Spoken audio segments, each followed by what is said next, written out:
टोना का चाल चलन व्यवहार ठीक नहीं था। टोना और टूनी का अपना घर भी नहीं था। वह दूसरे के घर में कब्जा करके रहता था। टूनी के 4 बेटे थे। टोना और टूनी चारों बेटों के साथ रहते थे। कुछ दिनों के बाद टूनी ने फिर से एक और अंडे दिए। उस अंडे से भी बेटा चिड़ा पैदा होगा। टोना उसी के इंतजार में था। टोना, ओ टोना, मुझे यकीन है मेरे इस अंडे से भी बेटा ही जन्म लेगा। फिर मेरे 5 बेटे हो जाएंगे। तब जंगल की सारी पक्षियाँ मुझसे डरेगी क्योंकि मैं 5 बेटों की माँ बन जाऊंगी। टोनी, ये भी तो हो सकता है इस अंडे से बेटी पैदा होगी। टोना जी, जैसा आपका चेहरा अशुभ है, आप बात भी वैसे ही अशुभ अशुभ कर रहे हैं कि मुझे बेटी बिल्कुल भी पसंद नहीं है। फिर भी आप मुझसे ऐसी बातें क्यों करते हैं? मुझे पूरा यकीन है इस बार भी मेरे अंडे से बेटा ही पैदा होगा। और आप यहाँ बैठे बैठे क्या कर रहे हैं? मेरे चारों बेटे को बहुत भूख लगी है। जाइए, जाके इनके लिए भोजन लेके आइए। तब टोना अपने बेटों के लिए भोजन लाने चला जाता है। टोनी के तो 4 बेटे पहले से ही थे। फिर भी इस बार भी वह अपने अंडे से बेटा पैदा होगा इसी उम्मीद में अपने अंडे के पास बैठी रहती। टोनी को अपने बेटों से बहुत प्यार था। वह बेटी का नाम सुनना भी नहीं चाहती थी। वह सोचती थी कि बेटा हमें भोजन ला कर देगा और बेटी तो बड़ी होकर अपने पति के साथ ससुराल चली जाएगी। बेटी किस काम की? ऐसे ही बहुत दिन बीत जाते हैं। फिर एक दिन टूनी के अंडे से एक बेटी चिड़िया का जन्म हुआ। टूनी अपनी बेटी को देखकर गुस्से से लाल पीला हो जाती है।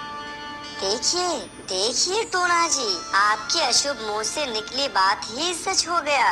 अंडे से बेटी पैदा हुआ है। ले जाइए इसे और इसकी देखभाल कीजिए। मुझसे नहीं होगा इसकी देखभाल। एक बेटी का पालन पोषण फिर जब बड़ी हो जाएगी तो कोई शादी करके ले जाएगा। मेरे किस काम की है ये मनहूस? अगर आपसे पालन पोषण नहीं होगा तो रख के आइए किसी अनाथ आश्रम में। टोनी, तुम्हें शर्म आनी चाहिए। तुम एक औरत होकर एक लड़की को बोझ समझ रही हो। तुम्हें कैसे मालूम है कि तुम्हारी बेटी तुम्हारा सेवा नहीं करेगी? तुम अपने मन ही मन में गलत सोच ले के मेरी बेटी को गलत नहीं समझ सकती। ये कहकर टोना भोजन लाने चला जाता है। इधर टूनी अपनी बेटी को लाड प्यार करने के बजाय अकेली एक घोंसले में छोड़ देती है। उधर टोना तोते के पास जाकर बोलता है, तोता भाई, अरे ओ तोता भाई, मैं अपनी पत्नी से बहुत परेशान हो गया हूँ। मेरा 4 बेटा है, फिर भी अभी भी उसे बेटा ही चाहिए। बेटी से वो नफरत करती है। टोना, टोनी ये सब बिल्कुल गलत कर रही है। आजकल लड़की लड़का से कम नहीं है और जितना आपकी सेवा एक बेटी करेगी बेटा कभी नहीं करेगा। मेरी एक ही बेटी है, वो मेरे लिए सब काम करती है, मेरे लिए भोजन भी लाती है। फिर टोना वहाँ से चला जाता है। इधर टूनी अपने बेटों से बोलती है, मेरे बच्चों, आप लोग ये सब खाना खा लो। अगर तुम्हारा पापा आए तो वह टुनटुनी को दे देगा।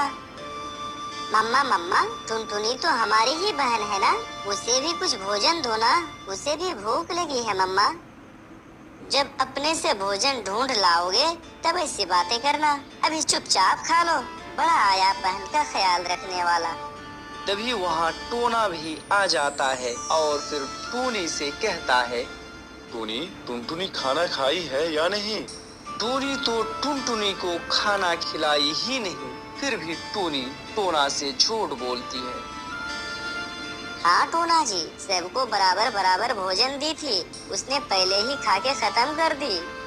टुनटुनी असहाय की तरह अपनी माँ की तरफ देखती रह गई। फिर रात हो जाती है। तब सभी सो जाते हैं। तब टुनटुनी बोलती है, मम्मा मम्मा, आप मुझे प्यार क्यों नहीं करती और मुझे भोजन भी क्यों नहीं देती हो? मम्मा, और मेरे भाइयों को भी मुझसे बात करने क्यों नहीं देती? मम्मा, मैं बेटी हूँ, इसमें मेरा क्या कसूर है? मम्मा, टुनटुनी रोते हुए रात भर ये सब सोचती रहती है। फिर सुबह हो जाती है।